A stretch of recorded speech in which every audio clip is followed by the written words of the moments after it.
தரமான உணவு சமைக்கும் உணவகங்களை அரவணைப்பதற்காக ஆசான் முன்னெடுத்துள்ள சீர் உணவு காப்பு செயல் திட்டம் குறித்து ஆசான் மா செந்தமிழன் அவர்களின் முன்னுரை.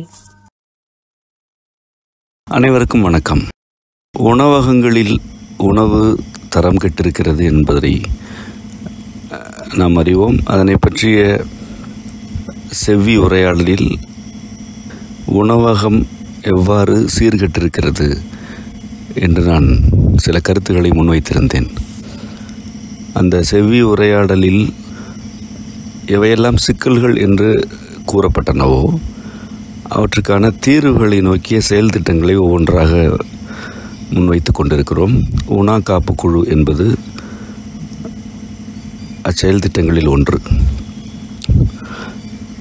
அடுத்ததாக உணவகங்களில் உள்ள முறைகேடுகளை களைவதற்காக ஒரு செயல் திட்டத்தை முன்னெடுக்கிறேன். செம்மை சமூகத்தினர் பலர் இணைந்து அந்த செயல் திட்டத்தினை நடைமுறைப்படுத்த முன்வந்திருக்கிறார்கள். பொதுவாக நான் பயணம் செய்பவன். இவ்வாறான பயணங்களின் போது முறையான நேர்மையான உணவகங்களை நான் சந்திப்பது உண்டு. அவ்வாறு 2 உணவகங்களை நான் சந்தித்தேன். அந்த 2மே ஏழ்மையில் இருக்கும் மனிதர்களால் நடத்தப்படுகின்றன. ஏழ்மை நிலையிலும் அவர்கள் தரமான உணவு வழங்க வேண்டும் என்ற முனைப்போடு இருப்பதனை நான் பார்த்தேன். அந்த உணவகங்களை செம்மை அரவணைத்துக் கொள்கிறது. ஏழ்மையில் இருந்தும் நேர்மையாக உணவு வழங்க வேண்டும் என்று விரும்புவோருக்கு அவர்களுக்கு தேவையான உணவுப் பொருட்கள் அனைத்தையும் நாம் வழங்க இருக்கிறோம்.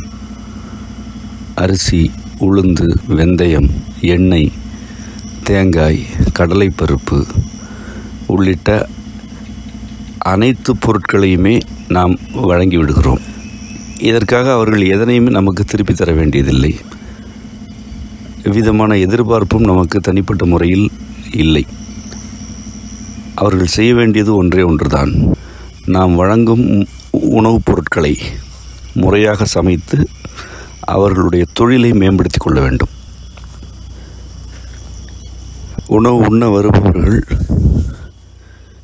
தங்களுடைய உறவுகள் என்று புரிந்து கொண்டு அல்லது அவ்வாறு கருதி கொண்டு உணவு சமைக்க வேண்டும். இதனை மட்டும் அவர்கள் செய்தால் போதும். ஒரு உணவகத்திற்கு ஒரு மாதத்திற்கு தேவையான அனைத்து உணவுப் பொருட்களையும் நாம் கொடுக்கிறோம். அதற்கான நிதி செலவு மிகுதியாகத்தான் இருக்கிறது. ஆயினும் அந்த நிதியின் ஒரு துளியை கூட அவர்கள் திருப்பி தர வேண்டியதில்லை என்பதுதான் இந்த செயல் திட்டத்தின் அடிப்படை. இவ்வாறு ஏறத்தாழ 6 மாதங்களுக்கு நாம் வழங்க வேண்டும் என்று விரும்புகிறோம். அடுத்ததாக இந்த உணவகங்களை பற்றிய விவரங்களை பொதுவெளியில் அறிவிக்கிறோம். நம்முடைய தளங்களின் வழியாக அறிவிக்கிறோம்.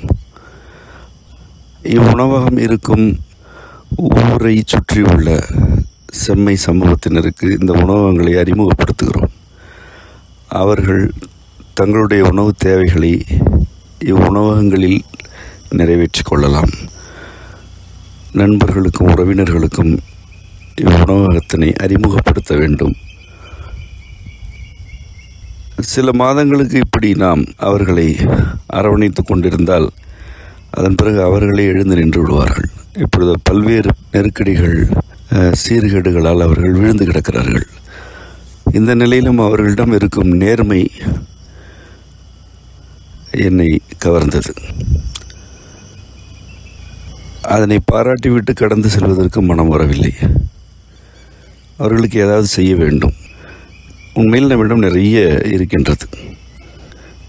நம்மிடம் நிறைய பொருள் இருக்கின்றது, தொடர்புகள் இருக்கின்றன, உறவுகள் இருக்கிறார்கள். இவை யாவற்றையும் விட நம்மிடம் அன்பு இருக்கிறது. அது வரம்புகளற்றது. அதற்கு அளவு எதுவும் இல்லை. இவ்வளவையும் வைத்துக்கொண்டு துயரத்தில் இருக்கும் ஒருவரை பார்க்காதது போல் செல்வதற்கு மனம் ஒப்பவில்லை. அவர்களை வாரி அணைத்து தட்டி கொடுத்து கண்ணீரை துடைத்து தூக்கி எழுப்பி அவர்களே நடக்கும் வரை அவர்களுக்கு உறுதுணையாக இருக்க வேண்டும் என்று நான் விரும்புகிறேன். இப்பொழுதைக்கு இயலா நிலையில் இருக்கும் 2 உணவகங்களை நான் தனிப்பட்ட முறையில் சென்றபோது இனங்கண்டு இச்செயல் திட்டத்தின் கீழ் அவர்களை இணைத்திருக்கிறேன். இன்னும் இவ்வாறு பல உணவகங்களை இணைக்க வேண்டும் என்று தான் நான் விரும்புகிறேன். இயலாமை ஒருபுறம் இருந்தாலும் உணவில் முறைகேடு கூடாது என்ற கருத்து மிக மிக இன்றியமையாதது. உணவை கெடுத்துவிட்டு அவ்வாறு கெடுத்ததற்கு எந்த நியாயமும் பேசக்கூடாது. அது ஒரு பாவம். இயலா நிலையிலும் அவர்கள் இந்த பாவத்தில் ஈடுபடுவதற்கு தயங்குகிறார்கள். ஆகவே அவர்கள் நம்முடைய உறவுகள், நம்மால் வாரி அணைக்கப்பட வேண்டியவர்கள் என்பதுதான் என்னுடைய கருத்து. இவர்கள் தவிர வளமும் வாய்ப்பும் இருக்கிறது. இந்த வளத்தினையும் வாய்ப்பினையும் முறையான உணவகமாக முன்னெடுக்கும் விருப்பத்தில் தான் இருக்கிறோம் என்போர் சிலர் இருக்கிறார்கள். இவர்களுக்கு ஏழ்மை இல்லை, இயலாமை இல்லை, உணவகம் நடத்துகிறார்கள்.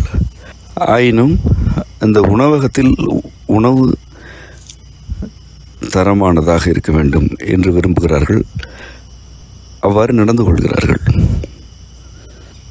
இப்படிப்பட்டவர்களையும் நமக்கு தெரியும். இவர்களையும் நாம் இந்த செயல் திட்டத்தின் கீழ் இணைக்கிறோம். இவர்களையும் அறிமுகப்படுத்துகிறோம். இவர்களையும் அரவணைக்கிறோம். இவர்கள் வாழும் பகுதிகளில் உள்ள செம்மை சமூகத்தினருக்கு உணவு தேவை ஏற்படுகிறது என்றால் இவர்களை தொடர்பு கொள்ளுங்கள் என்று சொல்ல இருக்கின்றோம். இவர்களுக்கு நாம் வழங்குவதற்கு எதுவுமே இல்லை. நாம் நம்முடைய அரவணைப்பை வழங்குகிறோம். இவர்களிடம் நிதி இருக்கிறது, பொருள் இருக்கிறது. ஆயினும் முறையான உணவு வேண்டும் என்று விரும்பும் நம் சமூகத்தினருக்கு இவர்களை அறிமுகப்படுத்த வேண்டியிருக்கிறது.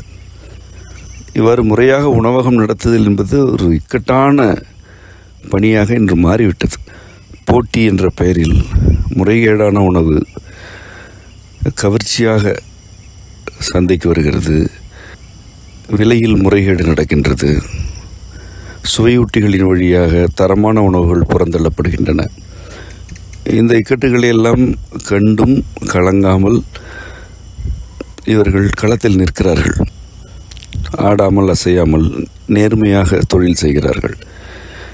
இவர்களையும் நாம் இந்த செயல் திட்டத்தின் கீழ் அரவணைத்து நம் சமூகத்தினருக்கு அறிமுகப்படுத்துகிறோம். இந்த செயல் திட்டத்திற்கு சீர் உணவு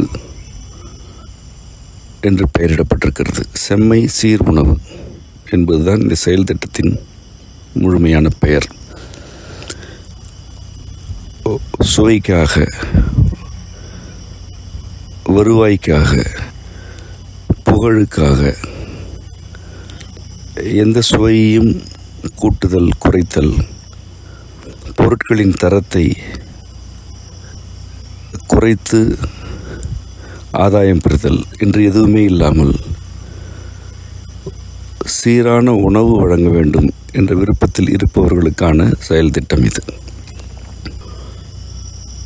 இந்த செயல் திட்டத்தில் நாம் இணைக்கும் அல்லது அரவணைக்கும் உணவக உரிமையாளர்களுடைய செவ்வி உரையாடல்கள் அடுத்தடுத்து இடம்பெற உள்ளன. இந்த செயல் திட்டத்தை ஆங்காங்கு இருந்து பொறுப்பெடுத்து கொண்டு நடைமுறைப்படுத்தும் செம்மை பொறுப்பாளர்களின் செவ்வி உரையாடல்களும் அதிலேயே இடம்பெற இருக்கின்றன. இவற்றை நீங்கள் கேட்க வேண்டும்.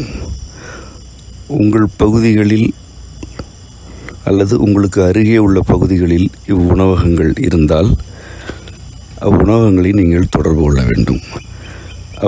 உணவகம் நடத்துபவர்களை நேரில் சென்று சந்தித்து உரையாட வேண்டும். நாங்கள் இருக்கிறோம், நீங்கள் கலங்காதீர்கள் என்று அவர்களுக்கு உங்களுடைய செயலால், எண்ணங்களால் ஆறுதல் அளிக்க வேண்டும். மிகவும் குறிப்பாக இயலா நிலையில் இருப்பவர்களை உங்களுடைய விருப்பத்தினால், அக்கறையினால் அரவணைக்க வேண்டும். அவர்களை கைவிடவே கூடாது. நேர்மையானவர்கள், முறையாக வாழ விரும்புபவர்கள் எல்லாம் கீழே விழுந்து விட்டால் அதனை வேடிக்கை பார்க்கும் நமக்கு வாழ்க்கை என்று ஒன்று தேவையே இல்லை.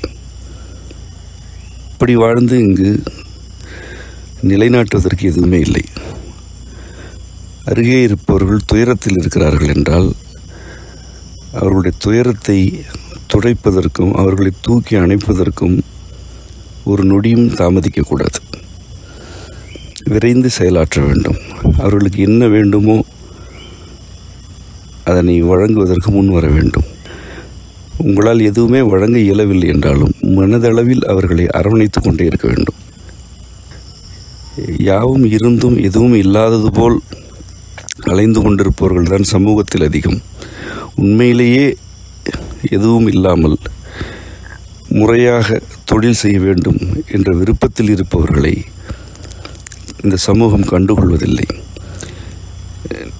செம்மையினராகிய நீங்கள் இவ்வாறானவர்களை தயங்காமல் அரவணைக்க வேண்டும். இதற்கான முன்னெடுப்பு தான் செம்மை சீர் உணவு எனும் செயல் திட்டம். இதில் உள்ள செவி உரையாடல்களை பொறுமையாக கேளுங்கள். அடுத்தடுத்த வழிகாட்டல்களும் வழங்கப்படும். உங்கள் பகுதியில் உள்ள உணவகமாக இது இருந்தால் செம்மை சமூக பொறுப்பாளர் தொடர்பின் இதில் வழங்கப்படும். அவரை தொடர்பு கொண்டு அந்த உணவகத்திற்கும் சென்று உணவகம் நடத்துபவர்களுக்கு உங்களால் இயன்ற ஒத்துழைப்புகளை வழங்குங்கள். நீங்கள் நேரடியாக பொருள் தர வேண்டியதில்லை, நிதியும் தர வேண்டியதில்லை. அவற்றை நாம் செம்மையிலிருந்து ஒருங்கிணைத்து கொண்டு தான் இருக்கிறோம். உங்களுடைய குடும்ப நிகழ்வுகளுக்கு உணவு வேண்டுமென்றால் இவர்களிடம் பெறுங்கள். அவ்வப்பொழுது நீங்கள் வெளியே உணவு உண்ண விரும்பினால் இந்த உணவகத்திற்கு சென்று உணவு உண்ணுங்கள். ஒருவேளை நீங்கள் ஏதேனும் பொருள் தர விரும்பினாலும் செம்மை பொறுப்பாளர் வழியாக அவற்றை வழங்குங்கள். எதுவுமே தரவில்லை என்றாலும் அவர்களை சந்தித்து நான் இருக்கிறேன், நீ கலங்காதே என்று சொல்லாமல் சொல்லுங்கள். அது அவர்களை வாழ வைக்கும். ஒரு சில காலத்திற்கு பிறகு அவர்கள் துயரங்களிலிருந்து மீண்டெழுந்து விடுவார்கள். இதுதான் இந்த செயல் திட்டத்துடைய நோக்கம். இந்த செயல் திட்டத்தின் வெளிப்பாடுகளாகிய செவி உரையாடல்களை கேளுங்கள். உங்கள் அனைவருக்கும் அம்மையப்பரருள் நிறைவதாக. நன்றி. அரவணைக்க வாருங்கள் என்ற தலைப்பில் செம்மை சீருணவு செயல் திட்டத்தின் முன்னெடுப்பாக திண்டுக்கல் மாதா ரிலாக்ஸ் உணவகத்தின் உரிமையாளர் திருமதி மரியா அவர்களுடனும் சிறுமலை திரு நெடியூன் அவர்களுடனும் ஒரு உரையாடல். உடன் உரையாடுபவர் சீர்செல்வி. உணவு பாதுகாப்பு குறித்த ஆசானோட செவ்வியில உணவகங்கள்ல தற்போது நடக்கிற சீர்கேடுகளையும் பலவித ரசாயனங்கள் பயன்படுத்துறது பற்றியும் தெளிவா சொன்னாரு. இப்போதைய சூழல்ல தரமான உணவு செய்யற உணவகங்கள் மிக குறைவு. அப்படியே அவங்க தரமா செஞ்சாலும் மக்கள் வரவேற்பு தராங்களாங்கிறது சந்தேகம்தான். ரசாயனம் கலக்காத, பதப்பிகள் இல்லாத, குளிர்பெட்டிகளில் வைக்காம சமைக்கிற உணவகங்களுக்கு நாம நிச்சயம் ஆதரவு தரணும். அவங்கள நாம ஒருபோதும் கைவிடக்கூடாது. ஒரு புறம் தரமான மரபு வழி விளைபொருட்களை மக்களுக்கு கொடுப்பதற்கு உணவு காப்பு குழு என்ற செயல் திட்டம் தொடங்கப்பட்டிருக்கு. மறுபுறம் தரமான உணவு சமைத்து தர உணவகங்களை அரவணைப்பதற்காக சீர் உணவு காப்பு என்ற செயல் திட்டத்தை ஆசான் முன்னெடுத்திருக்காரு. இந்த மாதிரி நேர்த்தியான உணவகங்களை தேர்ந்தெடுத்து மக்களுக்கு சொல்றது மூலமா இந்த உணவகங்களை தேடி போய் மக்கள் தைரியமா சாப்பிடுவாங்க. நேர்மையா கடை நடத்துற மக்களோட வாழ்க்கையும் மேம்படும். அந்தந்த பகுதியில இருக்கவங்க இந்த கடைகளுக்கு நேர்ல போய் அவங்களுக்கு நாங்க இருக்கோம்னு ஒரு ஆதரவும் தைரியமும் தரணும். சீர் உணவு காப்பின் முதல் முன்னெடுப்பா திண்டுக்கல் பகுதியில் உள்ள மரியா அவர்களின் மாதா ரிலாக்ஸ் கடையை நம்ம தேர்ந்தெடுத்திருக்கோம். இத பற்றி விளக்கமா பேச திண்டுக்கல் சிறுமலை பகுதியில வசிக்கும் செம்மை சமூகத்தின் செயல்பாட்டாளர் நெடியோன் அண்ணா அவர்களுடன் உரையாடலாம். வணக்கங்க. வணக்கம் செல்வி. திண்டுக்கல் பகுதியில் இருக்க அந்த மாதா ரிலாக்ஸ் அவங்க கடைக்கு ஆசான் எப்ப போனாரு, அங்க அவரோட அனுபவம் என்னன்னு நீங்க விளக்கமா சொல்லுங்க. சமீபத்துல போன வாரத்துல அந்த பாதையில வந்து இது வந்து திண்டுக்கல்ல வந்து பெங்களூர் இப்போ 4 வழிச்சாலையில தாடிக்கொம்பு தாண்டின உடனே 2-3 கிலோமீட்டர்ல இடது பக்கம் இடையக்கோட்டை சாலை, அந்த சாலையில இந்த கடை இருக்கு. சரிங்க. இது போன வாரத்துல அந்த பாதையில ஆசான் வந்தப்ப தேநீர் குடிக்கலாம் அப்படின்ட்டு அங்கனுக்குள்ள நிப்பாட்டி இருக்காரு அந்த கடைக்கிட்ட. அங்க 2-3 உணவகங்கள் இருக்கு. ஆனா அது இந்த கடையை பார்த்த உடனே அவருக்கு ஏதோ பிடிச்சு போயிருக்கு. அங்க போய் தேநீர் குடிச்சிருக்காரு. கொஞ்சம் தேநீர் வந்து கொஞ்சம் ஸ்ட்ராங்கா வேணும் அப்படிங்கவுமே அவங்க புதுத்தூள் மாத்திட்டு புதுத்தூள் போடுறாங்க. போட்டு தேநீர் நல்லா இருக்குன்ட்டு குடிச்சிட்டு இருக்காரு. இடையில வடை எடுத்து சாப்பிட்டுருப்பாரு போல. வடையும் நல்லா அருமையா இருந்துச்சு போல. அதே அவங்க கிட்ட பேசிட்டு இருக்கும்போது அவங்க நான் புது எண்ணெயில தான் போடுவேன், பழைய எண்ணெய் எதுவும் நான் பயன்படுத்த மாட்டேன் அப்படின்ட்டு சொல்லியிருப்பாங்க. ரொம்ப சிலாகிச்சு சொல்லிக்கிட்டு இருந்தா வந்து உடனே சந்திக்கும் போது இந்த மாதிரி நல்லா அருமையா பண்ணிட்டு இருக்காங்க. ரொம்ப எளிமையான மக்கள். அவங்களுக்கு நம்ம இந்த சிறு உணவு திட்டத்துல ஏதாவது இது பண்ணலாம் அப்படின்ட்டு உடனே ஒரு தொகை எடுத்து கொடுத்துட்டாரு, 10,000. சரிங்க. எடுத்து கொடுத்துன்னு நீங்க அவங்கள போய் பார்த்து அவங்க கிட்ட பேசிட்டு இந்த தொகையை கொடுத்துருங்க. அவங்கள வந்து நம்ம அது ஏதோ அங்க தேநீர் குடிக்கும் போதே அவங்களுக்கு ஏதோ அழைப்பு வருது அலைபேசியில. அந்த அழைப்புல இவங்க பேசிட்டு இருக்கும் போது அவங்களுக்கு ஏதோ பொருளாதார சிக்கல்ல இருக்காங்க. அவங்க மின் வாரியத்துல வந்து அந்த ஃபீஸ் கட்டை எப்படிங்குவாங்க, மின் இணைப்பை துண்டிப்பாங்க இல்லையா, அதை துண்டிக்கிறதுக்காக நாளைக்கோ நாளை மறுநாளோ வந்துடுவாங்க போல. ஏன்னா இவங்க அந்த கட்டணம் கட்டலை அப்படின்றதுக்காக, மின் கட்டணம் செலுத்தலைன்றதுக்காக மின் சேவையை துண்டிச்சிடுவேன்ட்டு சொல்லிட்டு இருக்காங்க அப்படின்ட்டு பேசிட்டு இருப்பாங்க போல யார்கிட்டயோ அலைபேசியில. இது கேட்டிருக்காரு ஆசான். சரிங்க. கேட்டுட்டு வந்துட்டு ரொம்ப பொருளாதார நிலையில ரொம்ப இதா இருக்காங்க. ஆனா உணவு நல்லா தரமா செஞ்சு கொடுத்துட்டு இருக்காங்க. ஏன்னா அதுக்கு எதிர்த்தாப்புலேன்னு அரசு மேல்நிலை பள்ளி ஒன்று இருக்கு. அங்க அந்த குழந்தைகளுக்கெல்லாம் இவங்கதான் போயிட்டு இந்த தேநீர் ஆசிரியர்களுக்கு தேநீர், குழந்தைகளுக்கு வடை, இந்த மாதிரி தின்பண்டங்கள் எல்லாம் செஞ்சு கொடுத்துட்டு இருக்காங்க அவங்க. அதனால அந்த குழந்தைகள் சாப்பிடணுன்றதுக்காக நான் நல்லா தரமா செஞ்சு கொடுப்பேன். பழைய எண்ணெயிலேயோ அவங்க வயிறு கெட்டு போயிடக்கூடாதுன்றதுக்காக பழைய எண்ணெயில பண்றதோ இல்ல மற்ற ரசாயனமோ இல்ல ஃப்ரிட்ஜில் வச்சு நான் எதுவுமே குளிர்சாதன பெட்டியில வச்சு எதையுமே நான் அவங்களுக்கு கொடுக்க மாட்டேன் அப்படின்ட்டு சொல்லிட்டு இருந்திருப்பாங்க போல. வந்து பார்த்துட்டு ரொம்ப எளிமையான மக்களா இருக்காங்க. நல்ல தரமா உணவு செஞ்சுட்டு இருக்காங்க. ஆனா போதிய பொருளாதாரம் மற்றும் மக்களோட இது இல்லை அவங்களுக்கு இவங்களுக்கு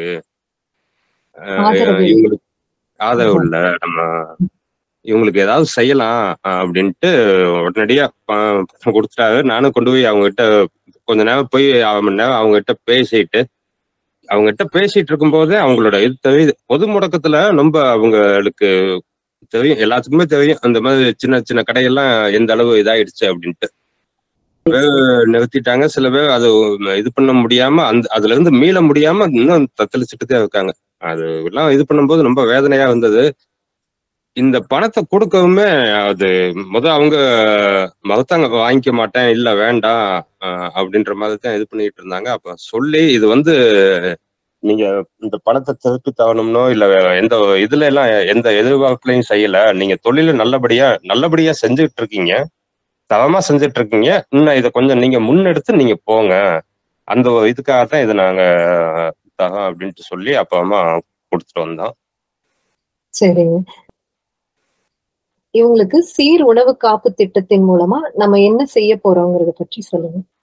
இப்போ இட்லி அரிசி உணவகம்லாம் தொடங்கணும்னா அதுக்கு தேவையான அரிசி, உளுந்து, சட்னிக்கு தேவையானது இந்த இதெல்லாம் வேணும் இல்லையா, அது அந்த தொகைக்கே அவங்க ரொம்ப சிரமப்பட்டுட்டு தான் இருக்காங்க. அதெல்லாம் இப்ப இந்த 2-3 நாள்ல வாங்கி கொடுத்துடலாம். அவங்களுக்கு உணவகத்தை தொடங்குவதற்கு உண்டான அடிப்படை இப்போதைக்கு என்ன தேவையோ அதை வாங்கி கொடுத்துடலாம். மூட இட்லி அரிசியும் 8 கிலோ உளுந்தும் வாங்கி கொடுத்துருவான், அவங்க ஆரம்பிக்கட்டும், தொழில் ஆரம்பிக்கட்டும் அப்படின்ட்டு பேசிட்டு இருக்கோம். சரி. பொது முடக்கத்தாலேயோ இல்ல இந்த மாதிரி நலிவடைந்த பொருளாதாரத்தால நலிவடைந்த மக்கள் நல்ல உணவு தரணும்ட்டு அவங்க விருப்பத்துல இருக்காங்க. அந்த மாதிரி ஆட்கள் எல்லாம் நிச்சயமா நம்ம அரவணைக்கணும். அது பணமாவோ இல்ல பொருளாவோ இல்லாம சும்மா அப்பப்போ போயிட்டு அவங்க நல்லா பேசிட்டு வந்துட்டாலே போதுமானதா இருக்கும். ஏதோ அங்க உணவு இது எடுத்துக்கிட்டு பேசிட்டு வந்துட்டாலே அவங்களுக்கு கொஞ்சம் அடிக்கடி போக வர இருக்கும்போது அவங்களுக்கு நம்மளை சுத்தி ஆட்கள் இருக்காங்க, நம்ம இன்னும் கொஞ்சம் நல்லா எடுத்து செய்யலாம், அந்த ஊக்கம் கிடைக்கும். நிச்சயமா. ஆசான்கிட்ட பேசிட்டு இருக்கும்போது அவங்களுக்கு ஒரு ஊக்கத்தை கொடுத்தோம்னா போதும், அவங்க அடுத்து தொடர்ச்சி அவங்க செயல்பட்டுருவாங்க அப்படின்ட்டு. ஒரு 5-10 பேருக்கு உணவு தேவைப்படுதுன்னா நம்ம அந்த பொருட்களை வாங்கி தந்து செஞ்சு தர சொன்னா கூட அவங்க நல்ல தரமா சுத்தமா செஞ்சு தருவாங்க இல்லைங்களா? ஆமா, அந்த அது இப்ப நம்ம ஏதாவது நிகழ்வு இங்க சுற்றுப்புறத்துல திண்டுக்கல்லையே ஏதோ ஒரு நிகழ்வுனா நண்பர்கள் வட்டாரத்திலயோ இல்ல நம்ம செம்மை இதுலயே நம்ம ஏதாவது நிகழ்வு இது பண்றோம் அப்படின்னா அவங்க கிட்ட பொருட்கள் வாங்கி கொடுத்தோம்னா அவங்க செஞ்ச தரத்துக்குலாம் அவங்க வெடியாத்தே இருக்காங்க. வேலையாட்கள்லாம் யாரும் இல்லை, கணவன் மனைவி 2 பேரும் தான் உழைக்குவாங்க. ஏன்னா வேலையாட்களுக்கெல்லாம் அவங்களுக்கு இப்போதைக்கு வாய்ப்பு இல்லை, அவங்க 2 பேருமே உழைச்சிடுறாங்க. அதுலயே அவங்க எல்லாம் செஞ்சு கொடுத்துட்றேன்னு தான் சொல்லியிருக்காங்க. பேசிட்டு இருக்கும்போது தாராளமா நான் நல்லபடியா செஞ்சு தர வேண்டியதே சொல்றாங்க. என்னென்ன பொருட்கள் வாங்கி கொடுத்துட்டா நீங்க என்ன சொல்றீங்களோ அந்த மாதிரி நான் செஞ்சு தந்துடுறேன் அப்படின்றாங்க. சரிங்க. வணக்கங்கம்மா. சொல்லுங்க செல்வி. உங்க கடையை பத்தி நிறைய சொன்னாங்க. சரிங்க. பக்கத்துல பள்ளி இருக்கு இல்லைங்களா? ஆமாங்க. அந்த குழந்தைங்களுக்காக குறைஞ்ச விலையில நல்ல தரமான தின்பண்டங்கள்லாம் செஞ்சு கொடுக்கறதா சொன்னாங்க. குறிப்பா உங்க கடை வடை இருக்கு இல்லைங்களா? அது எல்லாத்துக்கும் ரொம்ப பிடிச்சதுன்னு சொன்னாங்க அங்க இருக்கவங்க எல்லாத்துக்கும். சரிங்க. எங்க ஆசான் கூட அங்க வந்து சாப்பிட்டு ரொம்ப நல்லா இருக்கிறதா சொன்னாருங்க. சரிங்க மேடம். அந்த மாதா ரிலாக்ஸ் கடை எங்க இருக்குன்னு சொல்லுங்க. தாடிக்கும் பாலை இறக்கம் இடையக்கோட்டை ரோடுங்க மேடம். இடையக்கோட்டை ரோடுங்க. அகரம் ஹைஸ்கூல் எதிர ஆப்போசிட்டுங்க மேடம். சரி சரிங்க. திண்டுக்கல்ல இருந்து பெங்களூர் போற சாலையில இருக்குது. அப்படிங்களா? சரிங்க. உங்க தொலைபேசி எண் சொல்லுங்கம்மா. 87 78 65 79 58ங்க மேடம். சரிங்க. எத்தனை வருஷமா கடை நடத்திட்டு இருக்கீங்கம்மா நீங்க? நாங்க வந்து 13 வருஷமா வச்சிருக்கோங்க மேடம். சரிங்க. யார் யாரெல்லாம் கடையை பாத்துக்கிறீங்க? நானே எங்க வீட்டுக்காரங்க மட்டும். சரிங்க. இப்போ கடைக்கு பக்கத்துலயே வந்து பள்ளிக்கூடம் இருக்குன்னு சொல்றீங்க. பள்ளி பிள்ளைங்க வந்து எந்தெந்த தின்பண்டங்கள்ல நல்லா விரும்பி சாப்பிடுவாங்க, அவங்களுக்கு பிடிச்சது? இப்ப நம்ம டெய்லி வடை இதுதாங்க மேடம் நல்லா விரும்பி சாப்பிடுறாங்க மேடம். அதிகம் வந்து நம்ம ஸ்நாக்ஸ் கூட கேட்க மாட்டேங்கிறாங்க எதுவும். அதிகம் வந்து டீச்சர்ஸ் எல்லாமே வந்து வடை தாங்க மேடம். இப்ப சாயந்தரம் கூட ஈவினிங் கூட டீச்சர் கூட கொஞ்சம் வடை நிறைய சேல்ஸ் ஆகுதுல, நிறைய வடை கொண்டுட்டு வாங்க அப்படின்னு அவங்களே ஃபீல் பண்ணாங்க மேடம். சரிங்க. எப்படிங்க சாப்பாடும் நீங்க செஞ்சு கொடுத்துட்டு இருக்கீங்களா? ஆமாங்க மேடம். போட்டிருந்தாங்க மேடம், இப்ப போடலைங்க மேடம். இந்த கொரோனாப்ப வந்து தொடர்ந்து வச்சிருந்தாங்க மேடம். சரிங்க. அத வந்து தொழில் அதாவது ரன் பண்ண முடியலைங்க மேடம் எங்கனால. சரிங்க. நம்ம இங்கிட்டு இந்த ஏரியா ஃபுல்லாவே டீ வந்து 24 hours வச்சிருந்தாங்க மேடம். டீ, இட்லி புரோட்டா எல்லாமே நல்லா இருக்குன்னு சொல்லுவாங்க. சரிங்க. செஞ்சுட்டு இருந்தீங்க இல்லைங்களா? காலையில வந்து பொங்கல், பூரி, இட்லி, தோசை. மதியானம் வந்து புரோட்டா, பிரியாணி சாப்பாடுங்க மேடம். சாயந்தரம் வந்து சாம்பார் வந்து சாம்பார், ரசம், புளிக்குழம்பு. சாப்பாடு வந்து 60 ரூபா தாங்க மேடம் நம்ம கொடுக்கறது. ரொம்ப அதிகமெல்லாம் கொடுக்கறது மேடம். சாப்பாடு வந்து நிறைய கொடுப்போம், விலை வந்து கம்மியா தாங்க மேடம் கொடுத்தோம். சரிங்க. எப்படி உங்களால இவ்வளவு விலை குறைவா கொடுக்க முடிஞ்சதுன்னு சொல்லுங்க. மக்கள் வந்து நமக்கு நிறைய வந்தால் போதும் அப்படிங்கறதுல வந்து நாங்க செஞ்சோங்க மேடம். சரிங்க. அதிக மக்கள் வந்தா நமக்கு வந்து சேல்ஸ் ஆக வந்து அந்த லாபங்கிறது ஒண்ணும் தெரியாதுங்க மேடம். அப்ப வந்து நமக்கு மக்கள் தான் நமக்கு மெயின் ஆயிடுச்சுங்க மேடம். சரிங்க. இப்ப உங்களை மாதிரி ஒரு வாடிக்கையாளர்கள் அப்படிங்கிற நமக்கு வந்து நம்மளை பத்தி அதாவது காசுங்கிறது அப்புறங்க மேடம், நமக்கு வாடிக்கையாளர் நிறைய பேர் வேணும் அப்படிங்கறதாங்க மேடம் நம்மளுடைய ஆசை. சரிங்க. அப்ப இதுக்கு முன்னாடி வந்து சாப்பாடெல்லாம் போட்டு இருந்தீங்க, இப்ப வந்து சாப்பாடெல்லாம் நீங்க சமைக்கிறது இல்ல இல்லைங்களா? சாப்பாடு நம்ம முறுக்கு மிச்சர் எல்லாமே நல்லா நயமா கொடுத்துக்கிட்டு இருந்தாங்க மேடம். எல்லாமே ஆர்டர் வந்து நம்ம கொடுத்துக்கிட்டு இருந்தோம். இப்பதான் பண்றது இல்ல இல்லைங்களா? ஆமாங்க மேடம். இப்ப இந்த ஒரு 1.5 வருஷமா தாங்க மேடம் பண்றது இல்ல. சரிங்க. இப்ப சமைக்கிற எண்ணெய் வந்து தினமும் மாத்திடுவீங்களா? பழைய எண்ணெய் வந்து உபயோகப்படுத்த மாட்டீங்க இல்லையா? நம்ம பழசே வச்சுக்கிறது இல்லைங்க மேடம். சரிங்க சரிங்க. அன்னன்னைக்கு வந்து சுத்தமா தரமா கொடுத்துறாங்க மேடம். இல்லைங்க மேடம், அதுக்கு அடுத்த நாள் வராதுங்க மேடம். அது 1 லிட்டர் தான் வந்து, அதாவது 1 கிலோவுக்கு வந்து ஒரு 1.5 லிட்டர் எண்ணெய் தேவைப்படுங்க மேடம். அந்த 1.5 லிட்டர் 1 கிலோ உளுந்துக்கும் 1 கிலோ கத்திரிப்பருப்புக்கு வந்து 1.5 லிட்டர் எண்ணெய் தான் தேவைப்படுங்க மேடம். நான் ஒரு ஆள் தானே வந்து ஆட்டி எல்லாமே போடுறதுனால எண்ணெய் ஆயில் எல்லாமே மாவு இது வந்து கலக்க மாட்டாங்க மேடம். அளவா கரெக்டா போட்டு அந்த இதுலயே எடுத்துருவீங்க மேடம். அந்த ஆயில் வந்து பழசு வச்சுக்க மாட்டாங்க மேடம். அப்ப அந்த அளவுக்கு முடிச்சிரும். சரி சரிங்க. அதுக்கு அங்கிட்டு வந்து வராதுங்க மேடம். சரிங்க. அதோட அது முடிச்சிருவாங்க மேடம். அதுக்கு அடுத்த நாள் மறுபடியும் போய் காலையில மறுபடியும் பருப்பு இதுகள் ஃபுல்லாவே புதுசா மறுபடியும் வாங்கி மறுபடியும் யூஸ் பண்ணுவாங்க மேடம். பழசுங்கிற பிரிட்ஜ்ல வந்து இந்த கலரு தண்ணிக்கு இது மட்டும்தாங்க மேடம் இருக்கும். மத்தபடி இட்லிக்கு மாவு கூட வந்து அன்னன்னைக்கு அரைச்சா அன்னன்னைக்கு தாங்க மேடம் முதல்ல ஊத்திக்கிட்டு இருந்தோம். பழசுங்கிற இதுக்கே நாங்க வேலை வச்சுக்க மாட்டோங்க மேடம். சரிங்க. இப்ப இட்லி சமைச்சிட்டு இருந்தப்ப நீங்களே மாவு ஆட்டிக்குவீங்களா? ஆமாங்க மேடம். நாங்களே இங்கேயே வந்து கிரைண்டர் எல்லாமே இங்கேயே வச்சிருக்கோங்க மேடம். ஆனா இங்கே எல்லாமே அரைச்சுக்குவாங்க மேடம். பழசு குழம்பே வந்து நம்ம இந்த பக்கத்துல எல்லாம் வச்சு குடுக்குறாங்க. அவங்களே வந்து பக்கத்துல ஆளுங்க சொல்றாங்க இது மாதிரி குடுக்குறாங்க பழசு அப்படின்னு. நம்ம வந்து பழசே வச்சுக்க மாட்டோம் மேடம். எவ்வளவு குழம்பு இருந்தாலும் கீழே ஊத்திடுவாங்க மேடம். தொட்டியில, மாட்டு தொட்டியில. நம்ம வந்து அதை ரீயூஸ் பண்ண மாட்டாங்க மேடம். எவ்வளவு வீணா போனாலும் பரவாயில்ல, நீங்க மாட்டு தொட்டியில ஊத்திருங்க. நாங்க புதுசாதான் கொடுக்கணும்.